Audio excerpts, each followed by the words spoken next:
Hi friends, welcome back to my channel. I decided to make another video. It's another floor video today because I just got home from work. I'm in like pain and stuff, so I just wanted to be peak cozy. I wasn't really sure what the vibe or topic of this video was going to be today because I've got the rest of December planned out, but for some reason I was just like missing today's video, which is why this is actually going up on Friday and not Thursday. And I have the hiccups. Wow, it's comfy down here. I should just always sit in this dog bed. So I decided that since I've recently gained a whole slew of new subscribers, hi, thank you, I want to do a little like intro to me video because it's been a long time since I did one and my original intro video is unlisted. It's not even up anymore because it was awful. And then I'm also going to do a sort of tag that I've seen but never participated in, which is I just want to talk about the books that got me into reading back in the day. Because if you can't tell, if it's your first time here, I love reading. Duh.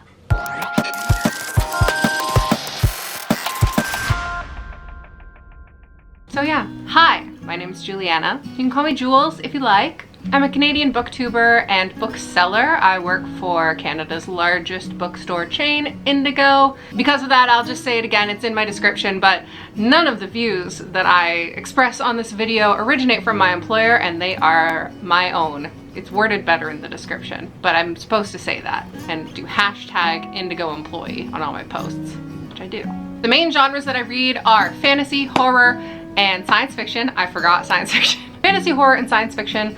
In particular, I read a lot of epic fantasy, gothic horror, and folk horror. But I'm a fan of trying lots of different things. Those are just like what I stick to, my go-tos, if someone else isn't pushing me to read a book. You know, you get it. This will come up in a future video, but I received some book mail today, so I figured I'd just also unbox it before getting to the rest of the video. I literally posted on Instagram yesterday being upset that I hadn't received this yet because I was worried it wasn't coming, but it's from the Broken Binding in the UK, so it took a long time to get here. I've seen everyone's posts for this already. This is my #1 read of the year. Spoilers for my next video, which is gonna be my top 10 reads of the year. But this is #1, so let's just open it. I don't have a knife, but I don't want to get up. I'm so cozy. Come on.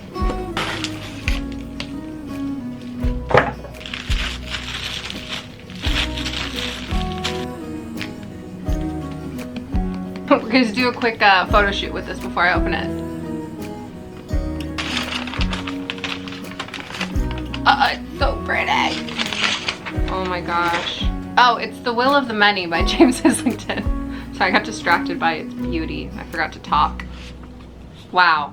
Honestly, the photos do not do this justice.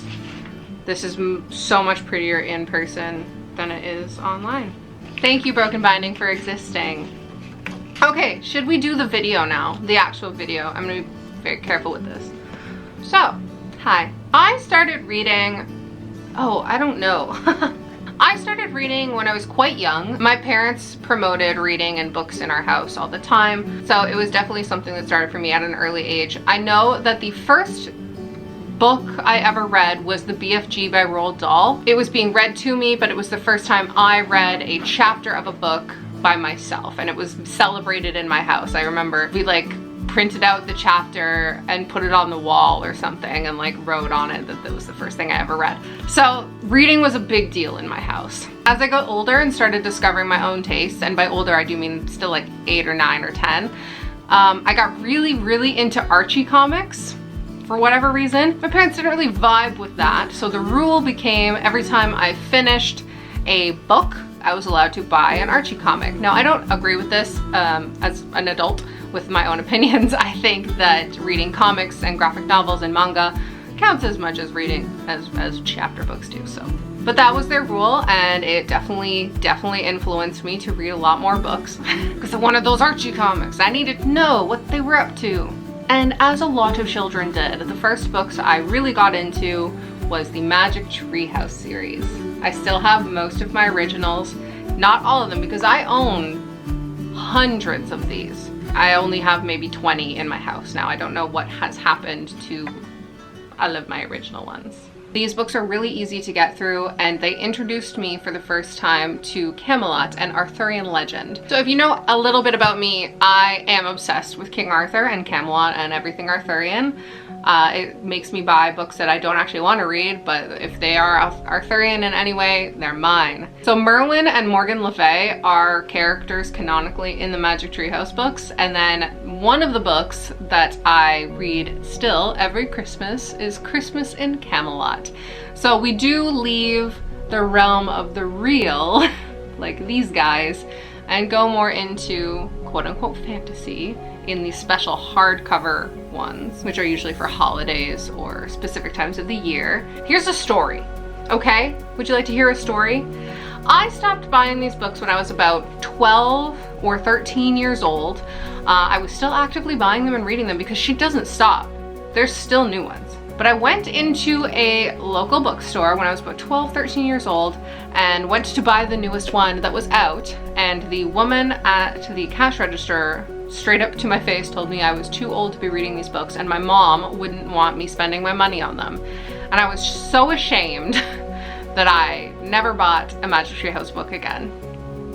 I've since told my mom this story and she's like, no, we would love you to buy any book with your money. You're allowed to get whatever you want. The lady was wrong and very rude. Around the same time that my obsession with Magic Treehouse was forcibly ending, I started reading the Warriors series. They're by Aaron Hunter, who I only recently discovered is not a real person. It's like 10 people. This is another enormous series of books. Like, again, they're still going as far as I know. So I made it through the first 3 series before aging out of the books. I still am loving them though. They still hold, I did it twice, they still hold a special place in my heart. If you expected Harry Potter to be on this list, you're wrong. I'm sorry. I was not a Harry Potter kid. My mom got me the first Harry Potter book when I was the appropriate age to start reading them, and I really hated it. I just wasn't there emotionally, or it wasn't about cats, so why would I read it? My tastes have changed since then, and I do enjoy Harry Potter now. But in placement of Harry Potter, I discovered a series purely on accident called, I don't know what the series is called, but the first book is Midnight for Charlie Bone. And I picked this up because it's sparkly. I am a crow. Yeah, I bought this because it's sparkly and pretty, and that's what you want when you're 10. But I actually love this series so much. I completely devoured it. I read all the books that were out at the time, and they're all just as sparkly as this one. And it essentially is Harry Potter, but slightly different. The children of this region go to a certain school, and there's a class for the endowed children, meaning they have special powers. All of the powers are different, so it's not witchcraft and wizardry. Oh gosh, I don't even remember what Charlie Bone's power is. I have my old diaries from this age still, and I remember reading recently one of the entries. It was just about how I had finished 2 of the books in a single day and was upset that I didn't have the next one. After reading that series, I was getting into the darker, more upsetting children's books. So I started reading a lot of Neil Gaiman. Now, my absolute favorite one is Coraline. I didn't feel like getting it down because it's in like a special place up top, and I just didn't want to get it down. I do have Stardust with me though. Coraline and Stardust are both nice and short and creepy. Like, Stardust is not as creepy as Coraline is, but it has elements in it that I was not yet familiar with. It's so funny though, because it now says the beloved fairy tale for grown-ups, but I read it as a child. Whoops. Anyways, Neil Gaiman is one of my favorite authors. I think his stories are suitable for any age. And a lot of the times at the bookstore that I work in, I have parents coming in looking to buy a book for their child, but they don't know what to get because their child's reading age is more advanced than their real age, or they're interested in the dark, mysterious, creepy things, but they don't want to buy them actual adult horror or thrillers. And a lot of the time I'm recommending Neil Gaiman, especially Coraline in particular, and that always goes very well, is what I can say. Parents are thrilled to learn about Neil Gaiman if they haven't heard of him before, because they're like, wow, this is actually kind of like creepy horror that's appropriate for children, and your children will turn out just fine. They'll be YouTubers one day. Now, something that is actually not at all appropriate for children, but was definitely a formative piece of literature in my reading journey, is Jurassic Park by Michael Crichton. First, I must say, if you think the movie's better than the book, delete your YouTube channel. Stop subscribing to me. No, I'm kidding. I need subscribers. Don't go. If you think the movie's better than the book, it's because you haven't read the book. It's as simple as that. Jurassic Park is my favorite book of all time. All time. Not just recent history, but like of my whole life. Best book I've ever read. I first read Jurassic Park when I was about 11 years old. Michael Crichton was one of my grandfather's favorite authors, and at the cottage, the family cottage, is where all of my grandfather's books are kept. So Michael Crichton's all in there. And Jurassic Park was a book that I had heard of because I'd heard of the movie. So when I was about 11, I grabbed it off the shelf because I just didn't have anything to read, and I ate it up. I read it over the course of just like 3 days, I think, which is impressive for an 11-year-old, I would say. This book made me feel smart. It was really the first piece of adult literature or science fiction that I'd ever read.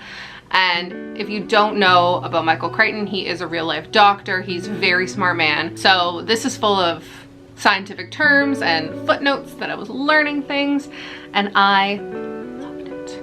I hadn't seen the movie at the time of reading this. But again, the thing about Michael Crichton's writing is that it made me feel smart, and it sparked something in me where like that's something I appreciate most and value most in the books I read now. It's if the book is teaching me something. And I think that's why I really, really love T. Kingfisher's writing style, who is my current favorite author, because she always picks a subject to become an expert in before writing her books, and then makes her characters experts in those subjects, and I feel like I'm learning and getting smarter when I read her books. And that all started with Michael Crichton when I was 11 years old. Now, story time number 2, I had a first edition Jurassic Park. That was my grandfather's that I inherited. And I cherished that thing so much. And I was dating a boy when I was about 17 years old, and I wanted him to read it because it was my favorite book. So I loaned him the book, my first edition Jurassic Park, and then we broke up promptly. And I never saw that book again. So I've replaced it since with this, but it's not good enough. It's not the same. In that breakup, I did retain his copy of The Children of Hurin by Tolkien, but I don't think that's an equal trade because that book is impossible to read. Sorry, Tolkien fans. I'm a Tolkien fan. I have a Tolkien tattoo, if you weren't aware. I think that's all I want to talk about. Sorry this was a more low energy video than normal. I'm exhausted. I work at a bookstore at Christmas time. Stop buying books for Christmas. Just kidding. They make great gifts. Actually, I'm gonna amend my entire statement. Please keep buying books for Christmas. Keep the physical bookstore alive. We need this. Don't buy books on Amazon. Thank you again to everyone who has subscribed to me from day one or is just subscribing to me now. I hope you stick around. I hope you like my videos. I had a soft goal of hitting 500 subscribers by December 31st this year, and I smashed that goal early on. So I have a soft goal now for the end of the year. I'm not gonna say it because then it won't happen because I'm superstitious all of a sudden.